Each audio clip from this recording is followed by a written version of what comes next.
Iran America जंग खतरनाक मरहले में दाखिल हो चुकी है और ईरान के पास वो कौन से 6 ऑप्शंस हैं जो अमेरिका को जंग हरा सकते हैं, और उनमें से 2 ऑप्शंस पर तो ईरान ने पहले ही घंटे में अमल दरामद कर दिया और 1 घंटे में अमेरिका और इसराइल की ऐसी ईंट से ईंट बजाई कि अब अगर बाकी 4 टैक्टिक्स पर ईरान अमल दरामद करता है तो फिर अमेरिका और इसराइल के लिए यह जंग जीतना मुश्किल ही नहीं नामुमकिन हो जाएगा।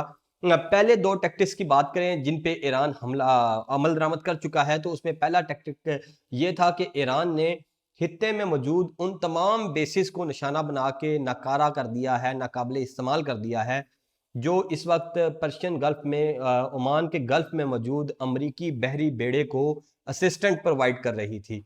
वो तमाम बेसिस जिनकी असिस्टेंट से अमेरिका इतनी दूर से आके और इसराइल इतनी दूर से ईरान के ऊपर हमला कर रहे थे, उन तमाम बेसिस को नाकारा कर दिया गया है। 14 के करीब अड्डों को निशाना बनाया गया है, उनमें जदीद किस्म के रेडार्स को तबाह कर दिया गया, उनमें हेडक्वार्टर्स को तबाह कर दिया गया, जिसके बाद से अब उन बेसिस से मदद लेके ईरान पे हमला करना मुश्किल हो जाएगा और उन बेसिस को ईरान ने पहले ही हमले में नाकारा कर दिया। ये था ईरान का टैक्टिक 1।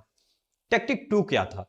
टैक्टिक 2 ये था कि ईरान पूरे खित्ते पर मिसाइलों की बरसात करे कि उनके जो एयर डिफेंस सिस्टम हैं वो इस तरह से अंगेज हो जाएं कि वो सारे मिसाइलों को ना रोक पाएं और इतने ज़्यादा टारगेट्स दिखाए जाएं एयर डिफेंस सिस्टम को कि एयर डिफेंस सिस्टम को समझ ही ना आए कि कौन से टारगेट को रोकना है और कौन से को नहीं रोकना। उसके लिए ईरान ने यूज़ किए अपने शाहिद ड्रोन्स, वो शाहिद ड्रोन्स जिनकी 400 ड्रोन्स डेली की कैपेसिटी है बनाने की। उन ड्रोन्स की मदद से पहले दुश्मन के जो एयर डिफेंस सिस्टम है उसको अंधा किया जाता है और फिर आते हैं उनके मिसाइल्स, जो मिसाइल्स जाके ठीक निशानों पे लगते हैं और अपने अहदाफ को अचीव करते हैं। यह है टैक्टिक 2 जो ईरान ने इस सारी जंग में अब तक आजमाया है। इसके अलावा ईरान के पास मजीद 4 टैक्टिक्स है। ये 4 टैक्टिक्स में से एक ये है कि ईरान का टेरन, ईरान का जो इलाका है, जो कोस्टल एरिया है, वो पहाड़ों वाला कोस्टल एरिया है और इस एरिया में ईरान के पास मिसाइल लॉन्चर्स ऐसे हैं जो एक जगह से दूसरी जगह मूव कर देते हैं। अब अमेरिका क्या करता है कि जब आप एक जगह से मिसाइल लॉन्च करते हैं तो अमेरिकी एयर डिफेंस सिस्टम के पास उन लॉन्चर्स की लोकेशन चली जाती है। पहला मिसाइल तो फायर हो जाता है लेकिन अगला मिसाइल फायर करने का मौका नहीं दिया जाता और फौरन से उस एरिया को हिट कर दिया जाता है। लेकिन ईरान के पास ये एज है कि वो पहाड़ों के अंदर अपने लॉन्चर्स को तेजी से मूव करता है और वो उस स्ट्राइक से बच जाता है जो स्ट्राइक उनके लॉन्चर्स को तबाह कर सकती है। ये एज ईरान को मिलता है कि वो अपने लॉन्चर्स को बचा के दुश्मन पे ज्यादा से ज्यादा मिसाइल फायर कर सके और इसका मुजाहरा ईरान ने आज ईरान तेहरान पर हमले के बाद किया भी हो और ईरान अब तक सैकड़ों मिसाइल फायर कर चुका है, जिसमें से दर्जनों मिसाइल कामयाबी से अपने निशानों पे जाके फिट फिट लगे हैं, जिसके बाद से अमेरिका को खासा नुकसान हुआ है। यही वजह है कि 200 के करीब फौजियों के मरने की इतलात भी सामने आ रही है। अब बाकी बचे 3 टैक्टिक्स, उनमें उनकी अगर बात की जाए तो वो है कि क्या ईरान जो है वो अमेरिकी बहरी बेड़ों को नुकसान पहुंचा सकता है। तो उस पे बात करते हैं। सबसे पहले ईरान का जो अमेरिकी बहरी बेड़े को नुकसान पहुंचाने का फार्मूला नंबर 1 है वो ये होगा कि अमेरिकी बहरी बेड़े के गिर्द जो डिस्ट्रॉयर हैं और जो अमेरिकी बहरी बेड़ा है जिसने आज टॉमहाक मिसाइल लॉन्च भी किए ईरान पे और पासदाराने इनकलाब के हेडक्वार्टर्स को कामयाबी से निशाना भी बनाया, उस बेड़े को कंफ्यूज करने के लिए ईरान अपनी तेज और बर्क रफ्तार कश्तियां वो मैदान में उतारेगा, अपने ड्रोन्स को मैदान में उतारेगा और एक साथ इतने ज्यादा टारगेट्स उस बहरी बेड़े की जानब रवाना करेगा कि बहरी बेड़े के लिए मुश्किल हो जाएगा कि कौन से टारगेट को कैसे रोका जाए। उसमें स्पीड बोट्स होंगी जो कि ईरान के पास हजारों की तादाद में मौजूद हैं, उसमें ड्रोन्स होंगे जो कि ईरान के पास हजारों की तादाद में मौजूद हैं। और फर्ज करें कि अगर बहरी बेड़े की जानब सैकड़ों की तादाद में ड्रोन्स आ रहे हैं और सैकड़ों की तादाद में बोट्स आ रही हैं और इन्हीं सैकड़ों की तादाद में बोट्स और ड्रोन्स के बीच बीच कुछ ऐसे मिसाइल्स भी आ रहे हैं कि जो बेड़े को अगर लग जाएं तो उसको नुकसान पहुंचा सकते हैं। उसको डुबो तो नहीं सकते, अलबत्ता उसको मजीद फॉरवर्ड होने से रोक सकते हैं। तो ईरान स्वॉर्म अटैक कर सकता है अमेरिकी बहरी बेड़े पे जो कि उसको नुकसान पहुंचा सकता है। इसके अलावा टैक्टिक 5 की अगर बात की जाए तो वो ये है कि ईरान आबनाए हरमज को बंद कर दे, जिसकी इतलात सामने आ चुकी हैं कि ईरान ने आबनाए हरमज को बंद करने का ऐलान कर दिया है। आबनाए हरमज को बंद करने से क्या होगा?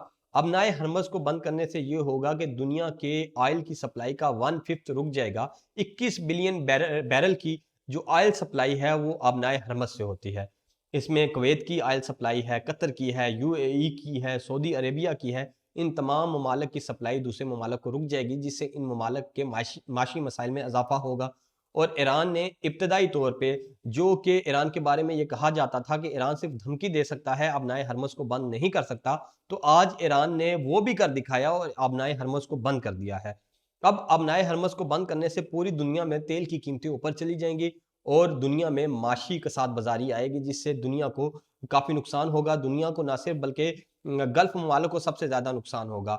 और ये अबनाए हरमज़ बंद करने से अमरीकी बेसिस से जो अमरीकी बहरी बेड़ा है, उस तक जो सप्लाई है वो भी कट जाएगी और उस बेड़े को अकेले खुले समुंदर में ऑपरेट करना मुश्किल हो जाएगा। अमेरिका की खित्ते में मौजूद 14 अड्डों को पहले ही तबाह किया जा चुका है, जिससे उस बेड़े को एड मिल रही थी। उसके साथ-साथ अब उस बेड़े को समंदर में तनहा करने के लिए अबनाए हरमज़ को भी बंद कर दिया है कि उसकी सप्लाई लाइन भी कट की। अब आ जाता है टैक्टिक 6, वो ये है कि इस बेड़े को डुबोना कैसे है।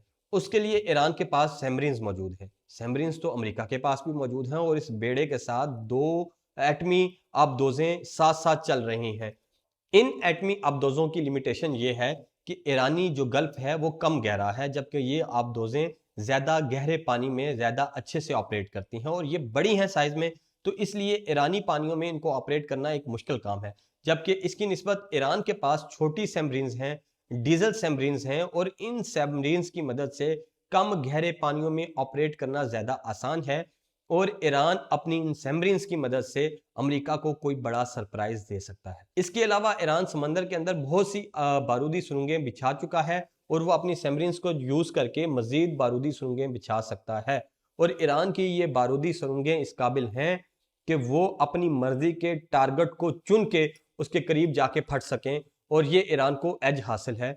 और ईरान जो अभी ईरान इक़दामात कर रहा है, पहले हमले में उसने अमरीकी बहरी बेड़े को गल्फ़ ऑफ ओमान में लावारिस करने के लिए 14 अड्डों को निशाना बनाया और उन अड्डों से उस बेड़े की जो मदद थी उसको बंद कर दिया।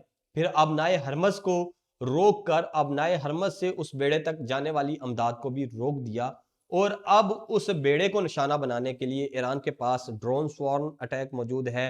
अपनी बर्क रफ्तार कश्तियों की मदद से उसको निशाना बना सकता है, अपनी बारूदी सुरंगों से उसको निशाना बना सकता है, अपने मिसाइलों से उसको निशाना बना सकता है, अपनी सबमरीन्स की मदद से उसको निशाना बना सकता है और अगर ईरान ये करता है और ईरान अमरीकी बहरी बेड़े को नुकसान पहुंचाने में कामयाब रहता है, तो ये अमेरिका के लिए एक बड़ा धचका होगा और वेनेज़ुएला पे हमला करके उसके सदर को उठा के अमेरिका ने जो पूरी दुनिया पे अपनी धाक बिठाई है, उस धाक का ताया पांचा हो जाएगा अगर ईरान ने अमरीकी बहरी बेड़े को नुकसान पहुंचा दिया तो।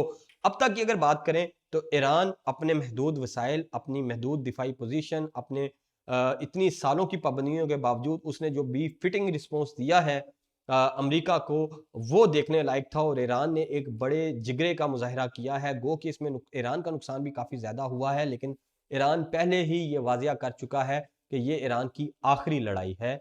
इसके बाद या तो ईरान रहेगा या फिर अमेरिका और इसराइल रहेंगे। अगर इसराइल की बात की जाए तो इसराइल के अंदर कुछ बड़े टारगेट्स को बड़ी कामयाबी से हिट किया है ईरान ने और एक अच्छा खासा नुकसान पहुंचाया गया है। इसराइल में इसराइली जो बड़ी फौजी तनसीबात हैं उनको निशाना बनाया गया, उनको नुकसान पहुंचाया गया। 200 अमरीकी फौजियों के मरने की इतलात भी सामने आ रही हैं और अब ये जंग जारी है। सिचुएशन अपडेट होती जा रही है। जैसे-जैसे नई मालूमात आएँगी वो आपके साथ शेयर करेंगे। अब तक के लिए इतना ही, मुझे इजाज़त दीजिए। अल्लाह हाफ़िज़।